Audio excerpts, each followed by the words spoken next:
Good morning, good afternoon, or good evening, depending on where you're joining from today. Thank you for joining our weekly live stream. This is a weekly live stream we do every week to cover different topics related to digital transformation. This is a live stream that becomes part of the weekly Transformation Ground Control podcast, which is a weekly podcast that I host. And we record these interviews live as part of that podcast, and then we edit it. We add more stuff to it, make it into a full episode. So thank you for being part of our live production here today. I'm glad to have you here today. My name is Eric Kimberling. I'm the CEO of Third Stage Consulting. We're an independent consulting firm that helps clients through the world with their digital transformation journeys. And today's topic that we're going to be covering with our guest, who I'll introduce here in just a moment, is distribution and supply chain trends in a world of AI. That's what we're going to be covering here today.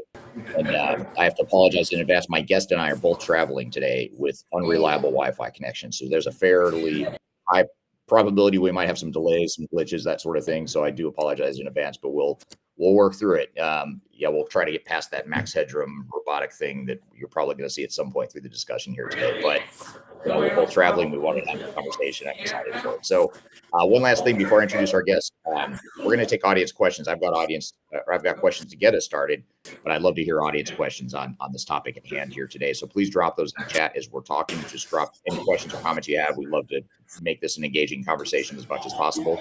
And also, speaking of the chat, we're watching the chat here right now across all the platforms that we're streaming to.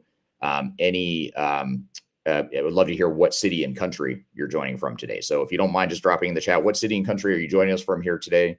I myself am traveling right now. I'm in Nashville, Tennessee, in the United States, and our guest here today is in Orlando, Florida, at a conference as well. So we're both on the road traveling and excited to have this conversation with you here today. So drop in the chat what city and country you're from here today. And again, to introduce our topic at hand here today, which is distribution and supply chain trends in a world of AI. And joining us to unpack that exciting conversation is Will Quinn. He's the Global Director of Strategy at Infor WMS. So Will, thanks for being here today.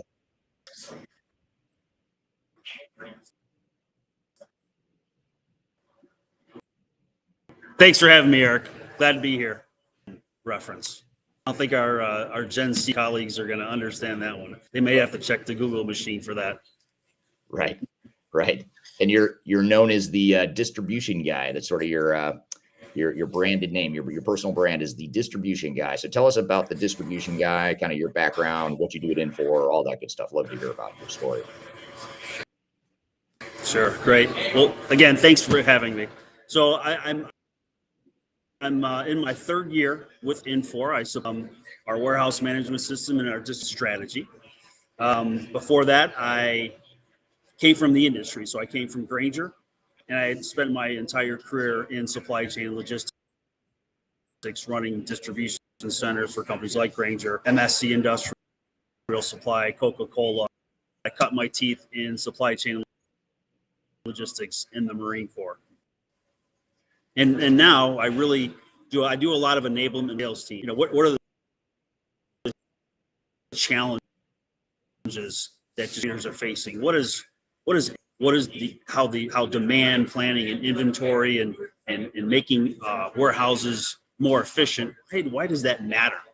And how can we help with using our systems to make their lives better? You figure that 6 million people in the distribution industry. It's $8 trillion industry, and if you just look around, whether it's your house, your office, just about everything that came through a distribution center or through a distributor.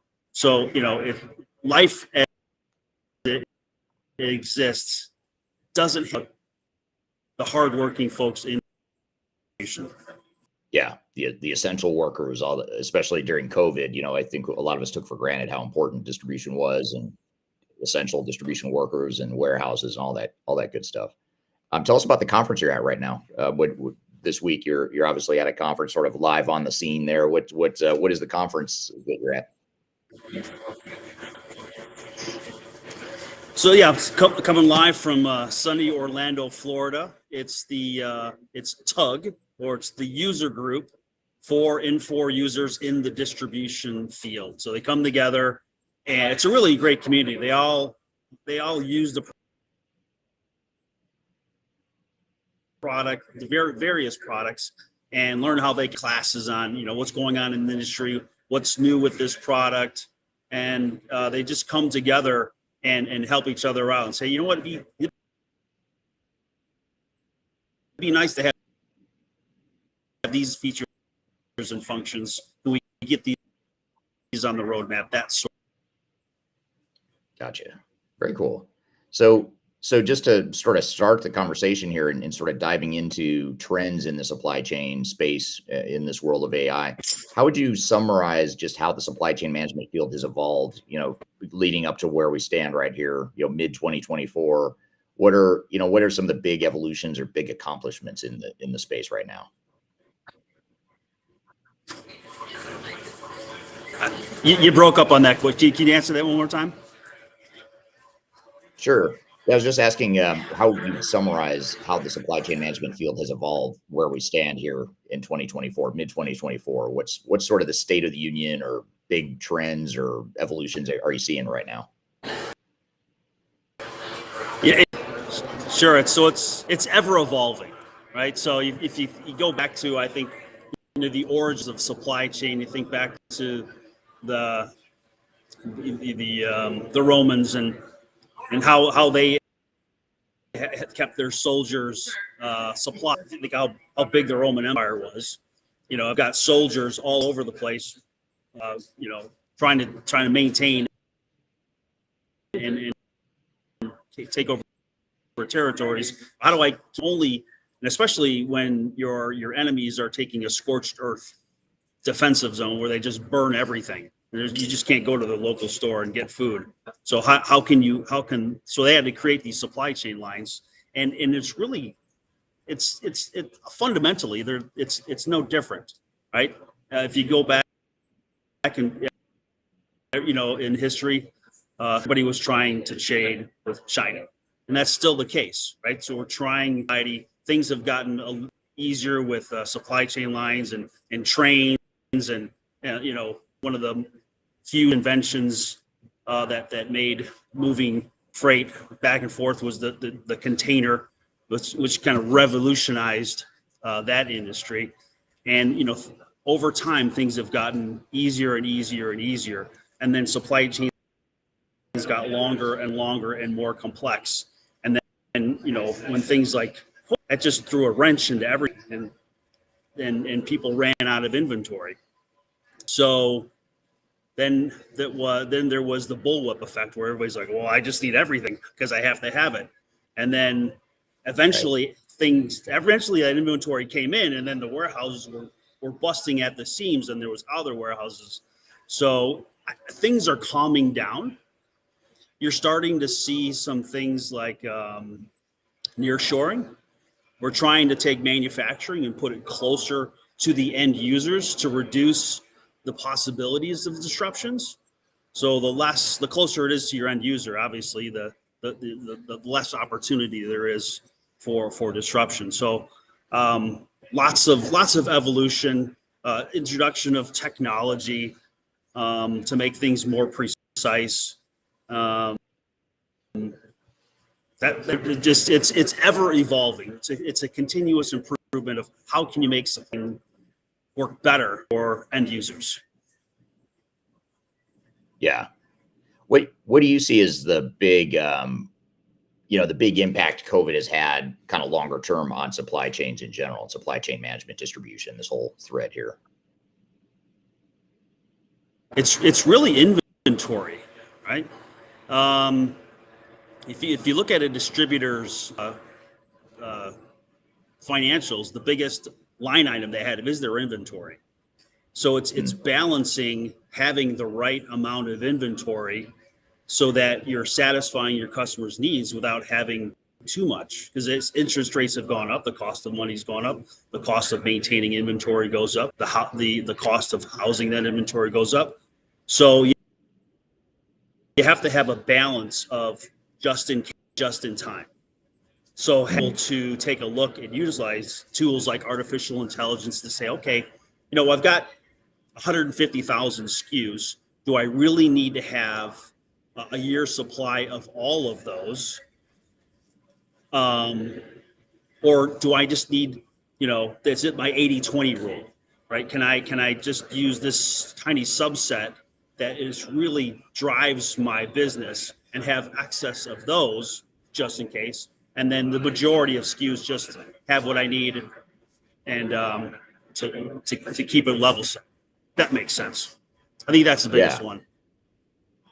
Yeah. So some level of stockpiling inventory, but not so much that you're not cost effective and overinflated with how much inventory you have just in case. Correct. Yeah, very interesting. So then looking ahead, as we look to how distribution and warehouse management is going to continue evolving through the rest of 2024 into 2025 and beyond. What do you see as if you're sort of predicting some trends in the space, or maybe some things you're starting to see materialize now, and you think it'll sort of accelerate in the future? Where do you see us heading here in the next year or two in supply chain management distribution? Sure. So it's an interesting time. When you go to a large conferences like ProMat, you kind of see the future. Right? You see 10 years ago, if you went to ProMat, very few automation companies there. Now, there's a lot. They're all over the place. But I was just recently at a ProMat-like show in Mexico City a couple of months ago. And again, no automation there. A lot of trucks and security firms, insurance firms, but no automation. So it really depends on the geographical region as to what's happening here in North America. It's cloud, it's artificial intelligence, it's automation, and but not necessarily in that order. Right. Yeah, a lot of cloud automation, AI. That sounds like those are the big themes you're seeing so far. When it comes to AI, like how real are you seeing? How real is it right now when you're talking to customers and people that are actually using technology and potentially using AI? How much have they embraced it versus how much is there still, how much below the iceberg is there in terms of untapped potential with AI? Like where do you see the average customer standing right now in supply chains? I think the average customer is not using artificial intelligence to a great degree. And I think if you just look at the industry in general, we're not the most technically advanced. You get very comfortable in, hey, this is worked. I get the orders in, I ship them out. Why do I need to move off this AS400? It's bulletproof. It doesn't let me down. Right. So AI, while all the conferences I do go to, there's a lot of interest in AI, but a lot of distributors are like, geez, I don't even know where to start, right? Because that's not what they do. They're very good at distributing orders. They're not everybody's fluent in technology, and they don't have data scientists and things like that. What's great, where we have a great product where you don't even have to be in them. You can come in a matter of 4 months, extrapolate it, give it back to you into actionable ideas that save money. It's pretty exciting how it can be done, but obviously in the cloud, it's faster and easier. Right. Yeah, and the data's in one place, and it's easier to access and build those models in a cloud environment for sure. So how do you overcome this? As you're talking to customers, you're sort of on the forefront of AI because you work for a software vendor that's pouring a lot of R&D dollars into AI, and then you've got sort of that possibility of what could be with technology, and then you've got the reality of where the industry is, which is I like my S400, or I'm still trying to figure out how to get to the cloud. I'm not even thinking about AI yet because I can't even get to the cloud yet. Or how do you bridge that gap between sort of the product vision that you guys have and that you're working on as sort of you're in this industry versus where the industry actually is today? How do you see that unfolding here in the coming years, or reconciling that difference in the coming years? Sure, I think it's just like kind of like with iPhone users. So some iPhone users are just, when the next version's coming out, they're camping out days in advance because they want to be the first one. So there's always a small percentage of distributors that want to be on the cutting edge, right? They want it. So we have customers that are using it, and then they can come to a group like this, Tug, and they can say, here, here's what we're doing with this. We had an AR clerk that retired after 40 years, and we were able to automate 90% of what she does using the AI, matching up the bills so that it didn't have to go through a person. So you're just managing the exceptions. So it's getting your early adopters, getting them successful. So you have those use cases and those success stories so that others can learn. Because again, it's like, well, most don't know where to start. So I think that's the path. Right. Is identifying the early adopters and then looking for ways to build on what the early adopters are doing. It also seems like even just getting some good, even if they're micro use cases from different distributors, so you have different companies that have tried AI in certain little pockets and just sort of building on that. It seems like that's a good way to get some early momentum, maybe some early wins. You can sort of be an early adopter without necessarily being on the total bleeding edge because you can sort of leverage and look to what other people have already tried or done or whatever. Are you seeing much of that where you're sort of building on each other in these communities to Sure, you can learn from one another? You can just take your Amazon experience. You go to Amazon and you look up a widget, and on the bottom they'll say, "Well, other people have bought this." Well, that's a great use case Right. for distribution, because if you've got counter sales, and somebody they come in and they want brake pads, well, somebody that's been working the counter for 30 years is like, "Hey, do you need some brake lube? Do you need casters for that? You need a spring set?" Whereas somebody who's brand new doesn't have that experience and knowledge. What if the AI tells them, "Hey, people who bought this also bought that," then that can help. Now, as somebody who works in inventory and runs DCs, it's like, all right, well, how do we use that? Well, if I'm slotting, and I also have that same information where 30% of the time where they buy item A, they buy item B. Well, let's slot those next to each other to reduce movement on the picking end. Right. So it's taking those real live use cases and say, well, what do I already do, and how can I use AI to do that better? Like, so our AI folks are like, well, what could be some use cases? And I think, all right, well, what's the first thing that happens when inventory comes to a facility? Well, it comes in a truck, and if it's a full trailer coming from somewhere, if I've got a decent sized facility, say it's 700,000 square feet, I've got 50 doors. Well, I've got 50 different opportunities to put that trailer in a door. But there's one that's the most optimal, that's going to reduce the amount of travel to put those items away. Look at what's the best door to put that in, so I can minimize that travel time to put it into put it away in my house. Right. Things like that. Yeah. And there's so many little but high value areas where you could start to sort of cherry pick and test on a small scale, different use cases for how you might use AI. And the good news is there's a lot of experimentation that has to happen with AI in order for us to really get our arms around how it could maximize our efficiency and whatnot. Here's a question from Megan on LinkedIn. Megan says, what is the biggest struggle in supply chain management that AI has helped solve or could potentially solve in the future? Do you see, you just mentioned a couple examples of how AI could be helping, but do you see others that, other sort of big, high value types of areas that you think AI could start helping supply chain and distribution companies sooner than later? Sure, it depends on where along in the supply chain you are. I think if you're looking at it overall, I think demand planning and inventory levels is the biggest bang for the buck, right? Because if you take a look at, if I'm a demand planner, if I'm a buyer, if my products run out, I get a lot of heat. But if there's extra, I typically don't catch that much heat. So what am I going to do? I'm gonna err on the side of having way too much, and we'll just let the warehouse manager figure that out. Right. So excess inventory costs and potential obsolescence, excess damages. It just sits around. So inventory is, I think, for my money, is the biggest one right now. Yeah. Yeah.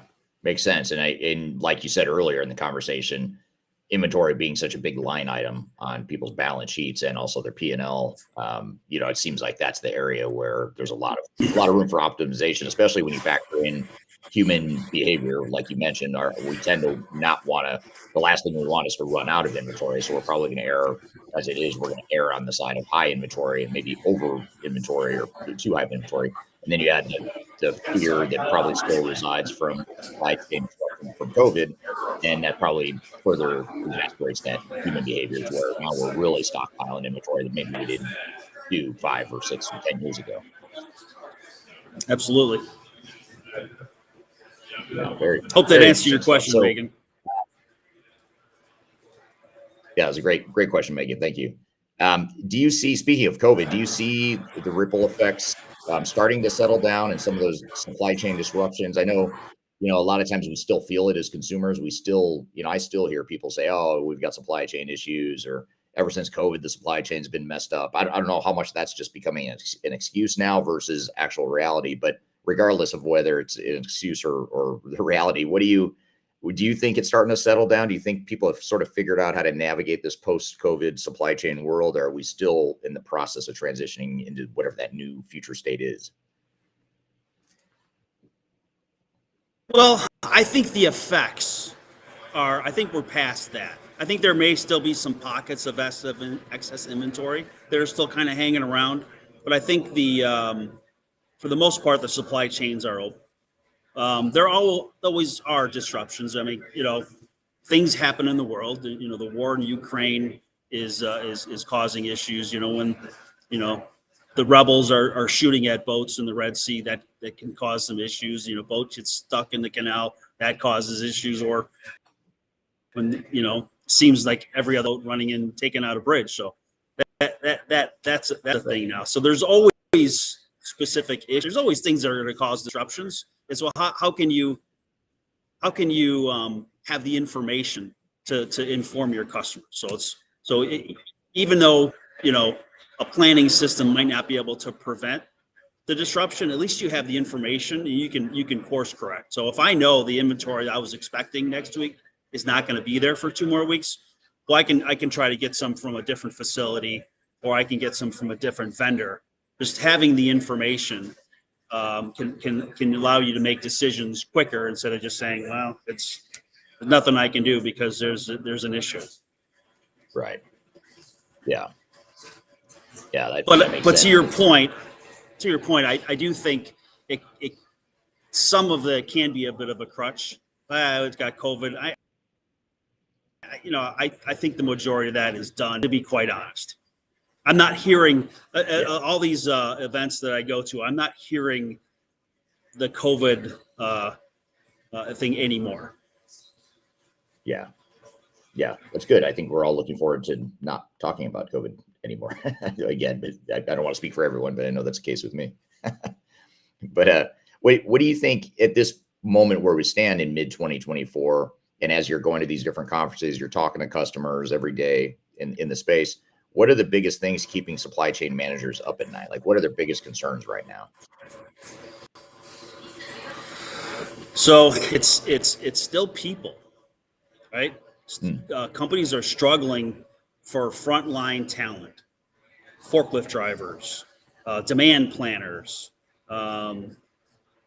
inventory clerks, because as e-commerce has proliferated the number of warehouses, so you need that much more people. I mean, prior to the pandemic, I know we don't want to talk about it anymore, but prior to the pandemic, we struggled to keep DCs full. So I was in Granger, and it was a 1 million square foot facility with 700 people.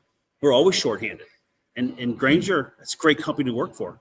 They take care of the people, they pay them well, great benefits. Just shortage of people, because if you look at where that facility is, there's a 1 million square foot Amazon facility, and there's Home Depot's got another 2 million square foot facility, and they're just everywhere. So more as e-commerce takes over, there's more warehouses. You need more people. So that's I think that's the biggest struggle right now is retaining talent. You've got the boomers are starting to retire, and there's not enough of us Gen Xers to replace them. So it's really up to the millennials and Gen Z to grab the bull and charge through. Right. Yeah. And that makes total sense. I just realized some of the chats aren't coming through on our platform here that we're streaming from. There's some comments I wanted to get to here.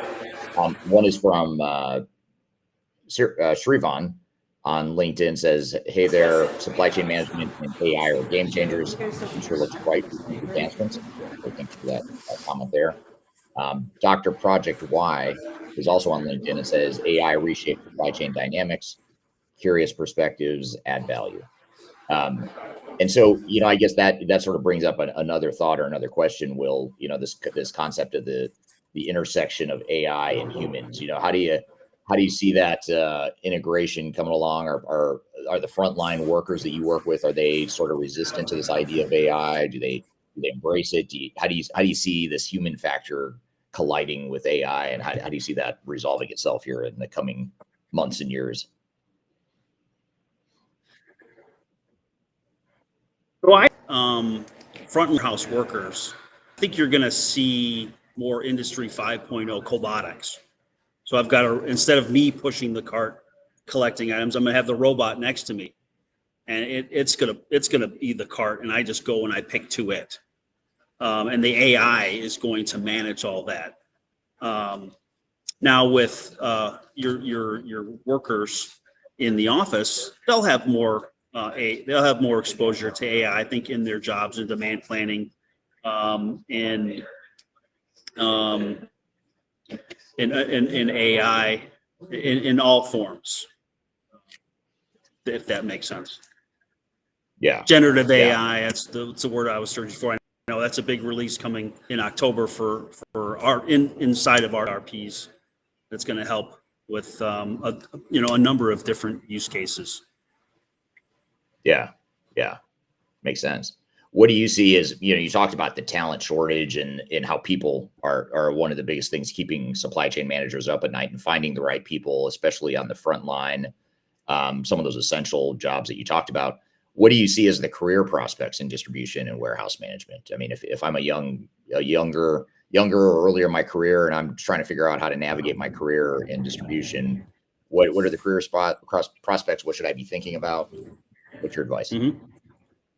So, supply chain distribution, it's a great career, but when you're a kid, you never grow up and say, "Oh, I'm going to be a purchasing manager. I'm going to run a warehouse." Like it's just not it's doctor, lawyer, fireman, policeman, that sort of thing. For me, I want to be a Marine. But there's more and more good schools are having supply chain management bachelor focused programs. So there's really a lot of opportunity in supply chain and distribution. It's like I said, as more warehouses come online, there's somebody's got to run the warehouse. Somebody's got to be the engineer to work with the all of the automation that's within the warehouse. So there's plenty of laborious and technical jobs in warehousing. And then I think, as we go into the future and more automation is introduced, there'll be less labor intensive jobs and more artificial intelligence and robotics jobs in those facilities. It's a great field to get into. It's been a great career for me. Yeah, especially if you can combine, your knowledge of functional or operational aspects of supply chain management combined with AI or data science, or some maybe a little bit more of a technical angle as well. It seems like those two things together are pretty, not deadly combination in a bad way, in a good way, like a pretty powerful combination. Maybe that's a better word. Would you agree with that? Like having those functional and the technical skills, or what are your thoughts there? If I'm trying to navigate, like, what part of supply chain management do I get into to get started? mean, you'll never, if you've got a technical background and you understand how artificial intelligence works and how technology works, it's just like being a plumber. You'll never be out of work. Right.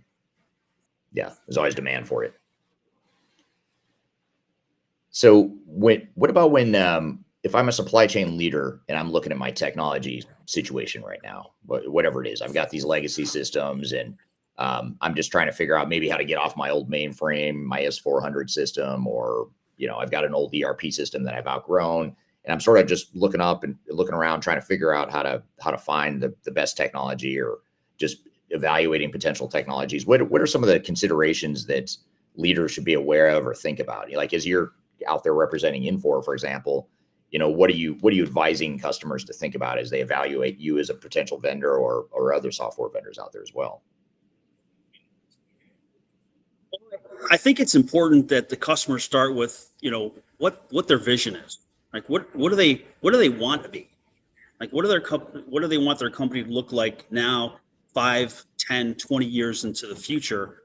And then really align whatever technology that is available that's going to support that. So, aligning with a company such as yourself can help create that vision. Say, okay, here's where you are. Here's where you want to be. Here's what we recommend moving forward. So it's really what depends on what the company wants to be, what capabilities they need when they're talking about selecting software. Yeah. Yeah. And then once they make that decision, they should get your book and take a read at it, because folks in distribution or any other area, they're really good at doing that, not implementing software. So it's just like any other implementation, any other change you're doing. You can't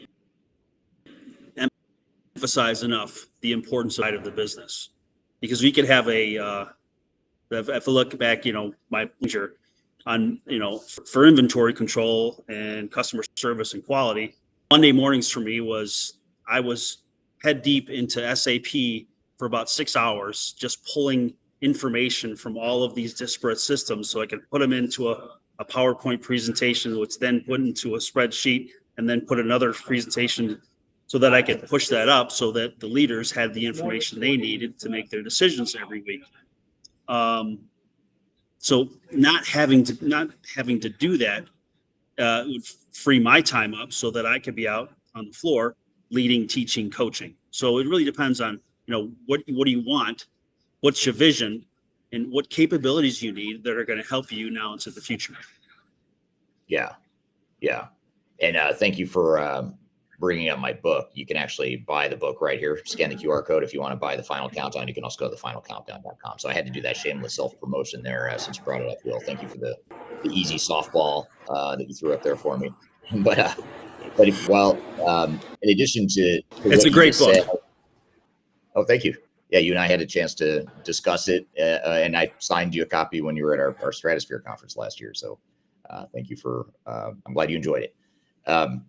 So there's a lot of pieces, obviously, in distribution, supply chain management. And back to this previous question I just asked you about, how to define your priorities. You were talking about how to define your priorities and really hone in on the things that are important to you in the evaluation process. Are there certain big differentiators that you tend to focus on as a software vendor? Like when you're trying to convince a potential customer that, hey, Infor WMS is the way to go, or here's what the strengths are. Are there certain functions that are big differentiators for you guys, or potentially for just ERP vendors in general that are addressing WMS?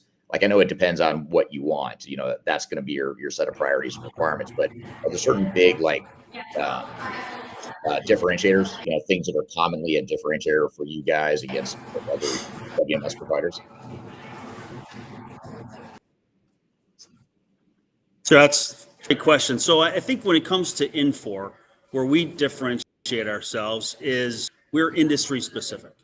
So our distribution ERP is different than our healthcare ERP, which is different than our fashion ERP or the gov or production ERP, because the requirements are different. So what that does is it gives you a faster time to value because you've got those industry best practices built in. Whereas if you have a different vendor, let's say SE, it's one version, and then you have to modify it to make it run for your business.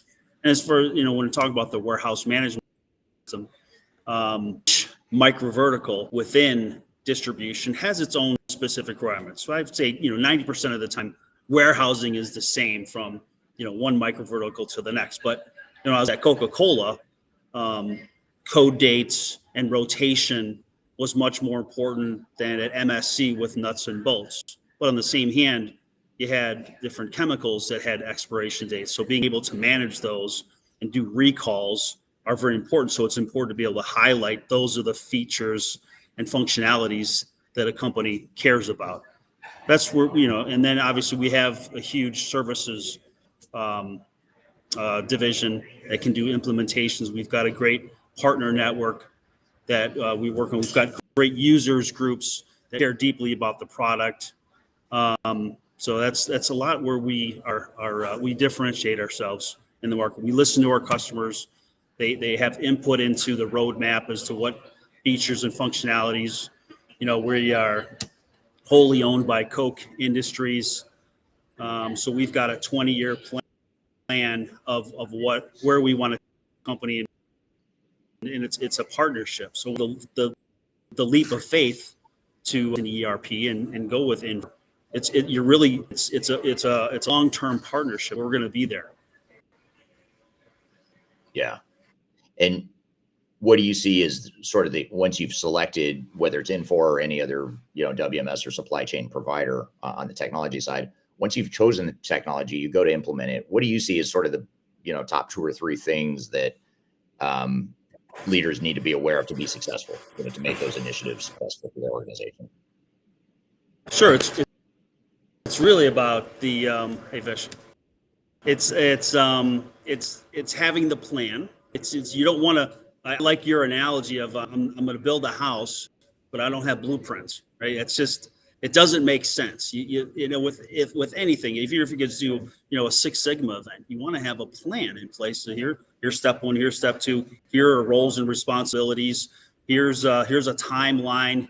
Who's accountable for all of these things? Everybody understands there's, communication until people are sick of hearing it. Because once you thought you've communicated enough, you really haven't. And then make sure it goes down from layer to layer to layer. So it's really, and then the change management is so important because you can have, I take for example, when I had to spend 6 hours a day mining data out of SAP, well, that was my process. That's nobody else could do that. That was mine. So that's where I can add value. So if you're going to take that away from me, I get a little defensive. It's like, all right, well, what am I going to do now? So that's the kind of things you run into. Is just that it's a lot of hand holding and making sure that your people understand. And then once the implementation's there, everybody's trained. Having the curiosity to explore. Well, what is this? What do these features do? What can I do? What does this screen do? What does this screen do? How can I make this better? And then maintaining the training and knowledge. Because what happens is, they get up to speed. A couple of years go down. People are promoted. They move on to other companies. Other people come in, and there's not money aside to continue with that training, so that everybody's up to speed with the program. And then it's like, go learn from Susie, who learned from Johnny, who learned from Jackie. 3rd and 3 and 4 degrees of separation, and people don't understand. And all of a sudden, it's a bad stuff.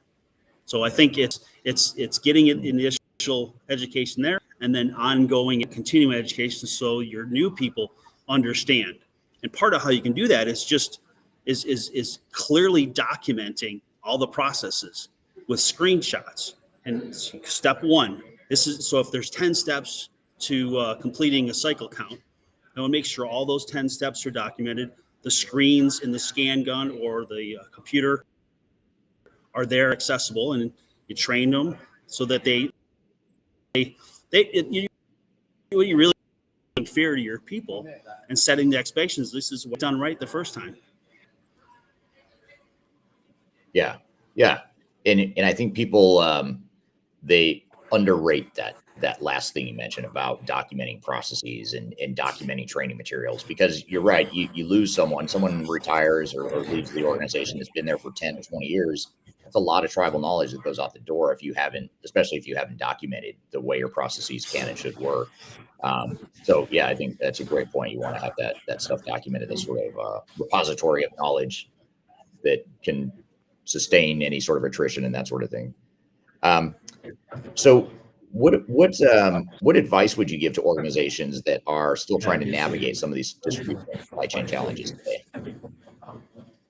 Well, I would definitely plug into whatever their local association is. If it's the National Association of Wholesale Distributors or the Industrial Supply Association, National Association of Electrical Distributors, whatever one it is, and plug in, because there tends to be a very a broad wealth of knowledge when it comes to what's happening in the industry. What are they recommend? Leadership seminars, so you can bring in your the next gen of leadership. That's a good place to start. To just to keep plugged in with the industry. Right. Very cool. Well, I guess just to wrap things up, what are you most excited about here at these conferences you're attending? What are you personally most excited about in the world of distribution and supply chain management?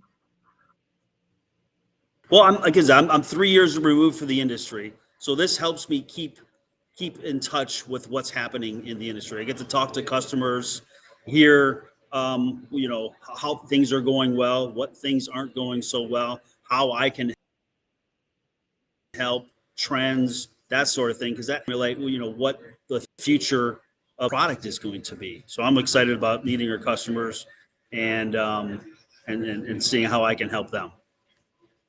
Yeah, that's great. Well, how do we, for those that don't know you, or this is their first time knowing who you are, the distribution guy, how do they connect with you? What's the best way to stay in touch with you and learn from you? Sure, you can connect with here on LinkedIn, or you can send me an email, will.quinn@infor.com, and I'll help you out however I can. Great. Well, that's awesome. Well, I appreciate you taking time out of your busy schedule, your travel schedule, and your conference schedule to be here today. Will, it's great to have you here. You and I have had the opportunity to chat in person, but it's been great to have you in this format as well. So thank you for being here. Yeah, thank you so much for having me, and enjoy Absolutely. your conference as well. Yeah, thank you. And thank you to the audience for you too. Actually, safe travels. Enjoy your conference. Yeah, thank you too. Thank you to the audience for being here today. Really appreciate it. Again, this episode will be polished up and edited, and we'll add some content to it, make it part of our Transformation Ground Control podcast that will be released here in a few weeks. But we release new episodes every Wednesday. So if you go to transformationgroundcontrol.com, you can see this interview along with hundreds of other interviews we've done with industry peers and leaders in the space. So be sure to check that out, transformationgroundcontrol.com. We do these live interviews every week, same time, same place. Although the next 2 weeks, we will not be doing it because I'll be on vacation. So we'll pick it up again in June. But in the meantime, we'll keep putting out new episodes of Transformation Ground Control. So thank you again, everyone, for being here. Hope you have a great week.